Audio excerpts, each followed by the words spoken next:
All right, from Daniel, Mr. Klavan. To what extent? Here's is the question about Weinstein. To what extent should one separate the artist from the art? Roman Polanski has directed some amazing films, and Harvey Weinstein has produced some of the greatest films I've ever seen. I agree. I don't expect artists or anyone to be a saint, but is there a limit where one must cut off the artist and their work, no matter how good the art is? I have no limits for Emperor Klavan, though. Well, thank you. I appreciate that. Of course, you know.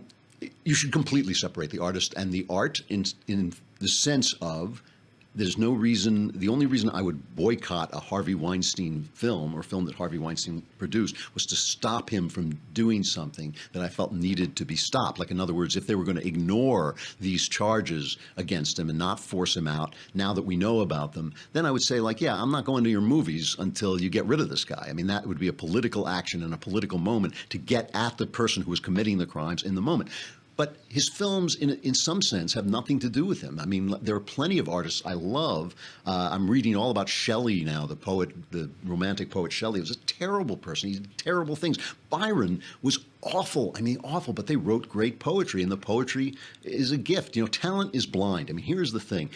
There's a lot of, I've known a lot of artists in my life, and a lot of them were bad people. And the bad people always say, well, this one was bad and that one was bad, so I can be bad too. But the fact is, talent is blind. It lands where it will. You know, Eminem, I'm not going to play it, but Eminem put out this really stupid video of him attacking Donald Trump. Eminem, who is, you know, has some of the most hateful lyrics about women, the violence and all this stuff. Eminem is an immensely talented guy. I hate rap music, but he is an immensely talented guy. But that doesn't mean his art doesn't stink. His art stinks. It's violent and vicious. It's soulless. It's nasty.